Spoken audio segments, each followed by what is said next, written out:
Revolutionary Wrestling Podcast. I am your King of Extreme, the devilishly handsome Phil KOE, joined by my indomitable broadcast partner, two-time champion Tony G, here to defend my title again and give gifts to the Revolutionary Wrestling Podcast Nation. And the first one will be retaining this for all of you. No. The KOE Nation's gonna get a big present this year for Christmas when I retake the Revolutionary Wrestling Podcast Championship, and it will put me on the proper trajectory for our hair versus hair challenge at WrestleMania. Yeah, I wouldn't hold out too much hope for that. Feeling pretty good about my picks. We shall see. Kicking things off, though, unfortunately for the Cruiserweights, they got to open the pre-show. Ouch. Ouch indeed. But, hey, both guys, Cedric and Buddy, great athletes, great workers, did what they needed to do. I'm going to give it 3. 3's fair. Unfortunately, had it been on the main show, maybe it would have gotten a little bit more. Yeah, I can't really argue with that at all. So Murphy gets to retain. Looks like we assume, we're 1-1 on the event so far. Looks like Elias Lashley's next. We're gonna find out, KOE Nation. Is this the one? I can tell. It's gonna put us on the right trajectory that we need for our win at WrestleMania. Join us.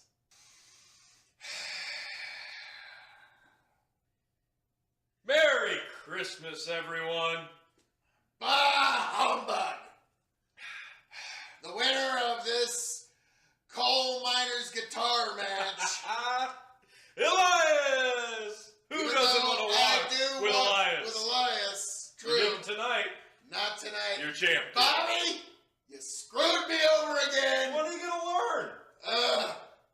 Need to quit betting on Bobby. I just figured Vince would be in love with his giant muscles. That would be all that would matter. But well, he still came out looking stronger than Elias, even though Elias picked up the W.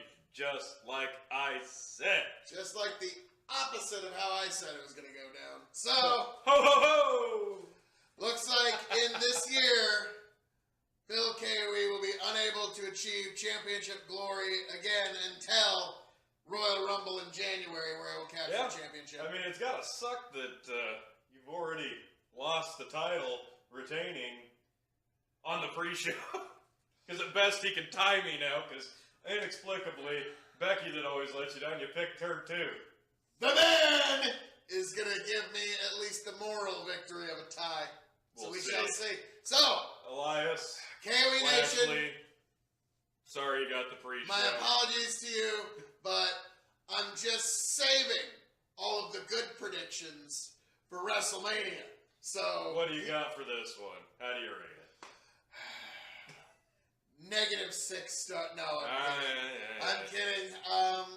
2-star. Yeah, I was going to say 2 as well. It was a time-constrained pre-show shove-in to try to cover all the storylines, and it's something that could have been accomplished on Raw. Leo Rush, you did one hell of a frog splash. There you go. So there's the big highlight. Woo! Yes. So 2 stars is fair. We'll see how the rest of this show goes, folks. Now, sorry, I will give you a dance break. Mella was moonwalk fabulous. Absolutely. I mean, the only technical prowess only like on display. 2 discernible botches, so that's. I'm trying to figure out how the hell this match made the main show. Yes. It's bothering me. It really is. This should not have been on the main show. First thing I'm flustered about. Second thing I'm flustered about, how was this the final? I don't get it. This couldn't have been the original plan. It couldn't have been, possibly.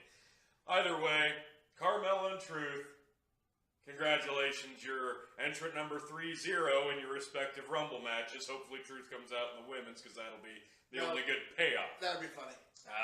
Yeah, not a clean match by any means. It wasn't very compelling. At least it was the show opener, I guess. Thoughts? What do you give it? 1.25. I'll be honest, just 1. I was being generous because I'm Santa tonight. It is Christmas season. That's why I gave you a quarter. Hey, that's an extra quarter I'll give you. But you Grinch. I must stop Christmas from coming. As green as the screen behind us. I must also stop his title retention from coming. Well, you can't. I'll find a way. Hopefully. It's the Christmas season. Hold out hope, KOE Nation. The winner of this match and still SmackDown Tag Team Champions, We both had the Usos. That we did. Varying reasons, but there you have it. The Bar retains successfully. No chicanery. Not really, because it's a triple threat match, and wow. Pretty good match. Yeah. I didn't see it coming, and that's weird because they're the champs, and I didn't see it coming. I thought the Usos were going to take it just because they've had one hell of a year. But now, come to think of it, the Bar has actually had one spectacular year as well. So, yes. And the New Day, I mean... Consistent, as always. I was about to say, they're the workhorses of any tag team division they're in. Yep. And any division they're in, they make it better. Very true. So... Had some really good spots in this one, as all three teams are fairly familiar with each other. I was about to say, I feel like when we do give this one a rating, we're not going to be as generous with it as we should because the guys are so fluid with each other to make it look easy. True. And there was a little wonkiness with the officiating. It felt like the wrong guy was getting pinned or not legal, and I guess... Whatever. Yeah. So, what do you give it? Just because I know they're capable of so much more, and this is a condensed show because there's so many matches, I'm going to give it 2.75. Because this is the Christmas season, and I'm feeling generous, and like I said, we're not going to rate this what it deserves because they flow so well together that they make very difficult things look easy. I'm going to go 3 stars. That's fair. So, that's fair. We shall see how the rest of this event goes, folks. But Usos, New Day, Bar, you've all had one heck of a year. And gentlemen, the winner of this match, with one hand literally tied to his side, Braun! What a triumphant return. I know. What an endearing, inspirational performance from Braun Strowman. I know. To win that with one arm. I know. It was... And maybe a little bit of help from like 4 or 5 guys. Alright, so it was kind of funny. I get it. They worked through the injury, persevered, stayed the course with the storyline, and, you know, everybody that doesn't like Baron Corbin got a little bit of revenge. Those wrestlers that attacked him and the crowd that hates him. So I guess there's that. Like you said, Strowman's not going to be doing a lot in this match, and he didn't. No, and I was in a kind of sort of way right in that Strowman's going to be in there for about 15 seconds. Little did I know. That would be why. Yeah, so... There you go. That match. Yeah. It's a TLC match. So, yeah. There was C's. The other one TLC match on TLC really has to deliver. No pressure, ladies. So, I'll be honest, half star. Half a star is perfect. But, we'll see how the rest of this card goes. And the winner of this match, the entire Neidhart family, over Ruby Riott in the table match.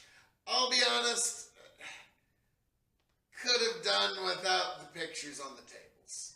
Yeah, it felt a little awkward for everybody watching. It was a bit contrived. It was, but I mean, in the end, Natalya got her revenge with her dad's, Ruby table and with her dad's threads on and everything, which that's what the fans wanted. She got to put the whole Riot Squad through tables. One of the other team members there. Oh, Liv Morgan. Yeah, there we right go. at the beginning. She went through that table hard. That was a very good bump on your part, Liv. Hats off. And hats off to all the ladies involved in this match. This was a really good performance. Not bad for a tables match, and A lot more psychology than you normally see in one. Yeah, and they played true to the storyline. I guess my big gripe is when you put people in a match stipulation like a table or a TLC match, there needs to be a little bit of training to the weaponry, because it was hard watching all the stumbling around trying to put the tables on. The legs kept doing this. You gotta get the table leg locked if it's flat, and if it's going in the corner, you gotta pop the legs out the brace on the turnbuckle. It bothers us as old ECW marks. Yeah, I mean, like... There's a protocol. Yep.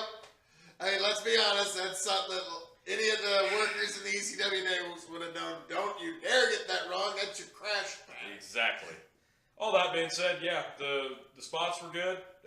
You got the revenge factor. It played out how it should. Natalya got the win we both expected, so there you have it. What do you give it? 2 1/4. 2 1/4. I'm going to be a little more generous in the Christmas season, and, you know, being a mark of the Heart Foundation like I was, 2.5 stars. Yep. Tell you, hats off to you, and, yeah, I'm going to tell you, the photo op you got at the end of that match, those are going to be photos you're going to cherish for a long, long time. True. But, yeah, don't know where the Riot Squad goes from here, but... they'll bounce back, they'll be fine. They'll be fine. So... onward and forward. Don't worry, KOE Nation. Your Christmas wish. I will find a way. I will find a way to capture the title. No, you won't. Don't throw things like math and facts in my face like so much of a thing. There will be a way. Even if there isn't a way. We shall see, folks. The winner of this match, shockingly, Finn Balor. I'll take it. You know, it was actually a pretty entertaining match, but when Drew and Drew McIntyre, do you think you and Dolph Ziggler mean anything to me? I went, Yeah, wonder. You don't suppose old Dolph's gonna get involved in this, do you? And then, you know, lo and behold. super kick later, yes. Yeah, but the finish sees Finn Balor drop kick a steel chair into Drew McIntyre and not get disqualified. Like, regardless that Drew introduced it into the match, that's not how it works. That's not how any of this works. Tony, under the precedent of Drew is a baddie, so you get one freebie. No. That's how it works. No. It doesn't. Under the precedent of it doesn't count so long as he's a baddie. Rulebook states that's a disqualification. Technically, Drew McIntyre wins the match. Maybe on Raw he complains and gets that overturned. We'll see. Regardless, I don't know. I felt like that match could have been a little bit more, especially since Drew's kind of been the pet project. And he didn't come out looking particularly strong in this match, in defeat either. So, weird finish. I didn't care for the decision. Maybe it's because we both had Drew to win, but I don't know. I felt like it lacked. I'll give it 2 stars. 2. I actually liked it a lot more. Again, you know, we had the great Dolph Ziggler, the former leader of the Zig World Order, getting revenge by a, you know, super kick. Right. So that alone was awesome for me. You know, Zig World Order forever, Dolph. Yeah. Right. Beyond that, 2.5. All right. I think it was a bit better match than 2. Fair enough. That, you know, hey, the one time I don't bet on Finn Balor, it ends up costing me. Sure so, enough. Yeah. Randy Orton, Rey Mysterio. Yes, that is the match we just watched. Chairs match, actually. That it was. Both these gentlemen did a pretty fine job of utilizing the awkward stipulation that they get handicapped with. I was saying during the match, after watching the good spots that both men were doing, especially the slide splash to the outside with the chair, very cool, innovative spot. But I was telling Phil, like, why wasn't Baron versus Braun a chairs match? Completely wasted the opportunity to make this match a TLC match. Well, to be fair, ever since Rey Mysterio put custody of his child up as a stipulation in a match, I don't think the guy should ever really be expected to really have to put up or shut up in a ladder match ever again. So. Fair point. Moving on. You're right. I'm sorry I even brought it up. Yeah, so, come on. I think Randy can pretty much say, hey, I did that. All right. Fair enough. I'm going to give that 3 stars. I would actually agree. I think the only gripe I have with it was the finish.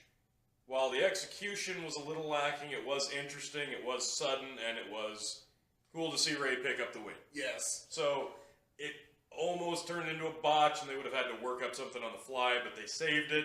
They got it in. You had 2 real pros in there. And again, this is a very tall card list, so... Yeah, they worked a lot into the short amount of time that they had. Yeah, you could tell that they got their window crammed a little bit. But still, pretty good effort, given that. And yeah, I would agree, 3. The winner of this match, and still Raw Women's Champion, Rowdy Ronda Rousey. I was actually really entertained by that match. Yeah, there was a lot of entertainment in that match, I gotta say. I'm gonna go out on a limb, and I'm gonna say that as a whole, from the storytelling and the match psychology, fluidity, and I'm shocked that Nia Jax is in it, and I'm saying this, but that was probably one of Ronda's better one-on-one matches that she's had since she debuted, honestly. I felt, because they've been doing a lot of the Ronda's hurt now. Now she's a wounded Wolverine Jackal in the corner, but she never got that in this match. In fact, she got the upper hand. Nia got it a little. She Pretty get much it back. kept it. It went back and forth. There was no, oh, she's wounded, she's got to come back from it. She stuck the course. And she even did a couple of big top rope moves, like especially the one on the outside. Yeah. Splat. Yeah. Wow. Yeah, I thought Nia might have concussed herself there. That was just a flat slap to the ground. Hell of a spot. Yes, it was. Hats off to both you ladies. Yeah, it was one of her better matches, hands down. I'm gonna 3.5. God, we don't talk about this beforehand, and I agree. 3.5 star. Ronda's had a hell of a year. Yeah. Nia, she's had some ups, she's had some downs. She's been all over the heel face spectrum. Yeah. She works better as a heel. Just she to does. be frank. She does. Take the mic out of her hand. She'd work great as a heel. Yes, she does need a mouthpiece, and they, as weird as this sounds, they need to give her more of an Andre the Giant Vader style match. Yep. And they need to kind of formulate basically the Nia Jax match. Absolutely agree. So where she goes from here, I don't know, and I'm not too worried about it. They'll figure it out. Ronda stays the course. Forward to WrestleMania. Exactly. So we shall see how the rest of this card goes, folks. But really, it was a great effort by both ladies. Absolutely. I was thoroughly entertained. I was about to say that card or that match kind of picked me back up for the rest of this card. Yeah, so I agree. Just shows what a great match can do, folks. Absolutely. And the winner of this match, and still WWE World Heavyweight Champion, the new Daniel Bryan. Oh, yes, it is. You can't just say Daniel Bryan. It is the new and Daniel Bryan. I would go ahead and say improved. I would say improved. This is the best Daniel Bryan since his comeback. Hands down. This match, very, very good. Highly entertaining. Both guys are extremely talented vets. And it didn't have any weirdo finish. Like, going in, I had that nagging feeling with so many AJ Styles matches, there's going to be a wonky finish. There was not a wonky finish. In the end, Daniel Bryan just got an extra bit roll up, 1, 2, 3. He got a clean win over AJ Styles, who held the title over a year. That's a big momentum builder for the new Daniel Bryan. So kudos to him, and kudos to AJ for still managing to look phenomenal. Even in defeat. So, it does interest me as to where it goes from here. And again, I say, Miz winning the Royal Rumble actually finally puts a capstone to that story. I just don't see it, but neither here nor there. This match was so far the best match in the card, and that's saying something. They structured this one about right, though, because we had the Ronda match, was a really good one. This was even better. Next up is the IC title, and then the TLC match. So yeah, it's really peaking towards the top, which is how it should. It should. Shame that the WWE title, again, did not main event the show, but man, this was a great match. A lot of really good segues between moves, a lot of fluid spots between the two guys. They're just such... There's not enough good you can say about either guy. A lot of really good stuff. How would you rate it? 3.5. I'm going to say 3.75. I can't give it 4. Yeah, you're right. It's just not quite 4, and no. If given the right time and Yep. the right angle, and both men could easily get there. No problem. Yeah, like I said, Daniel Bryan got a 4-star match on Brock Lesnar not too long ago. The finish was clean, but to hit that 4-star spot, you needed one more gear. So yeah, 3.75 would be my vote. Yep. So, we move on to the Intercontinental Championship, where Dean Bainbros will... Psycho Manus wins the title, I'm assuming. Well, he will do it in a Bane-like manner, of course. Well, but he'll play the mind games like Psycho Manus in doing so. I'm taking your hat Hey! for that. What? Well... Yes. It will be Dean Bainbros. Trust me, folks. Well, it's Psycho Manus. I'll let him take my hat because we know he couldn't... It's the season for giving. Take my title. Mic drop. And your winner and new Intercontinental Champion, Psycho Mantis. Dean Bainbros. Psycho Ambrose Mantis. Dean It doesn't flow off the tongue as well. Bainbros. I know. Bainbros works way better. Mantis works better. And he won like Bane would. Yeah, it's a shame he didn't put his Manus mask on with the title. You know, Bane doesn't need such things. He's got the power of Venom, so... Manus doesn't need to reveal all the head games. This, folks, is far more important than the fact that Dean Ambrose actually captured the Intercontinental Championship. As a heel. Yes, congratulations, sir. You're going into 2019 with some serious momentum heading into WrestleMania. He's going into 2019 with some gold, like your fellow Tony G. I don't know how, folks. I don't know what laws of space, time, and interdimensional physics I need to violate. But in some way, I will still capture the Revolutionary Wrestling Podcast Championship tonight. There's one match to go. And there could be all kinds of chicanery. We shall see. So, Dean Ambrose, Seth Rollins, really good match. They gave him a lot of time. I said middle of it. I felt like maybe this could have had a better stipulation. Like this could have been the ladder match. We had table matches, chair matches. This could have been the ladder match. Because the only ladder match we got was on the pre-show, and it wasn't even really much of a ladder match. It was a coal miner's guitar match. Yeah, exactly. It could have been a pole match. But this match was really good. Obviously, you know that both of these guys have incredible chemistry working together for as long as they have. You knew that going in. And they got to showcase that. Yeah. Again. And they did it.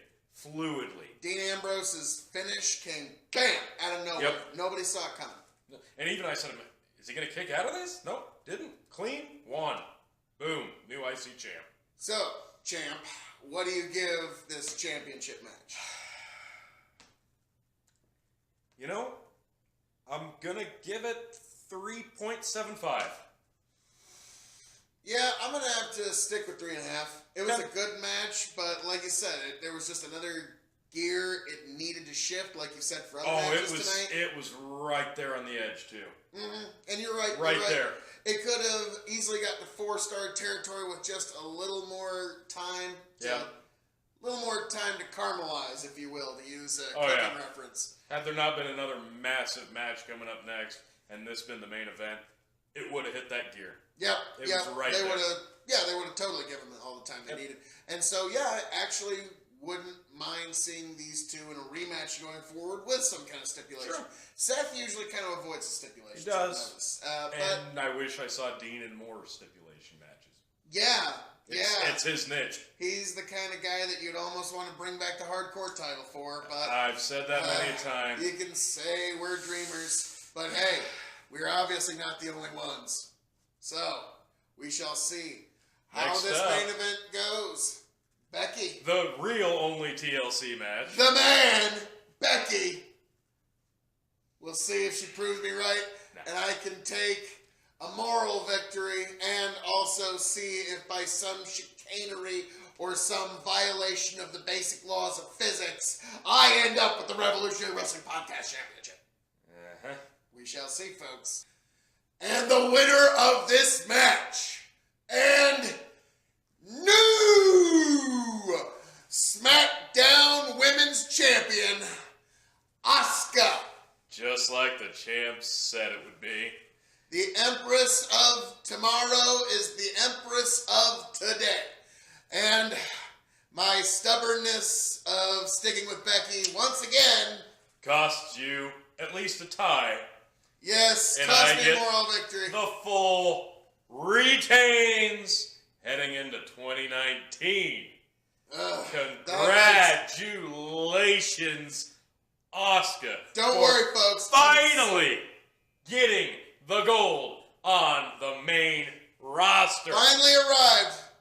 Hats off to all the ladies in that match. That was an amazing effort.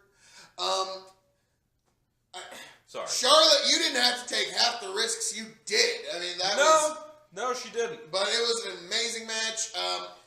It was really on the way to that next level, and I don't mean to say detracted, but it had to bring about an end. Then Ronda came down.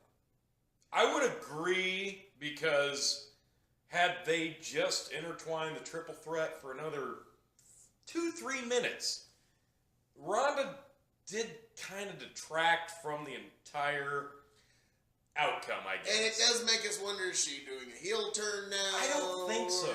I don't think it's a heel turn. Is this going to be two anti-heroes? I think that's what it is, because Ronda still does. I'm down for that. Ronda still has enough support from the fans that she can do this and come out, clean from it, because, hey, this is payback from what Charlotte did to me, from all the bullshit that Becky Lynch threw at me. This is just a little bit of payback for me. It's not really a heel turn. It's not, because technically Becky and Charlotte were both still heel-ish. Well, this does, like I said, it leaves open the idea of it being two tweener anti-heroes, which is always compelling when they do it, if they can do it right. Yeah, so, I agree. What do you give it? Man, there was some just hard-hitting stuff in this one. Nothing like crazy ingenuity-wise, but the spots were so hard-hitting, it looked a lot like a demo derby. But yeah, the end did take me out just a smidge. I'm gonna give it another 3.75. 3.75. Yeah, unfortunately, I can't quite give it a 4. I can't quite give it a 4. I'm really on that line. I will say it was the best match of the night. Yes, and I'm right on that line, and you know what? Because it's the Christmas season, I don't care. It was a great main event. It got everything done, leaves everyone wondering what's happening in the next few days. We're all compelled heading into WrestleMania. I am giving the first ever Women's Triple Threat TLC main event 4-star encounter. Okay. So, and I was thoroughly entertained. I loved the whole thing. There was nothing that I felt didn't belong. 4-star match. Hats off to you, ladies. So, Fair enough. all that being said, TLC event overall, what do you give it? 3. 3? I will give it a 3 because it was a 12-match card, including the pre-show.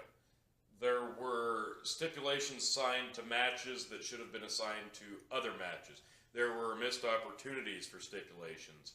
And personally, I didn't rate anything a 4 So it just never hit that next level for me. Overall, really fun show, but I felt like we got cheated in a couple aspects. But at the end of the night, Asuka still won her first title on the main show, so it was a definite solid 3. Yep. I could almost go a little higher. Long time coming, Asuka. I know I bet against you, but I just thought the story trajectory was going a different way, but you deserve every bit of this win. We've been pulling for you here at the Revolutionary Wrestling Podcast since your Royal Rumble win. So Becky wins the Rumble. glad to see 11 months after, finally they saw what you got. So, all that being said, folks, this is our review of TLC. I am your King of Extreme, Phil KOE, the devilishly handsome broadcaster himself. Handing it off to my indomitable broadcast partner, the reigning, defending, current, two-time Revolutionary Wrestling Podcast champion, Tony G, thanks for tuning in.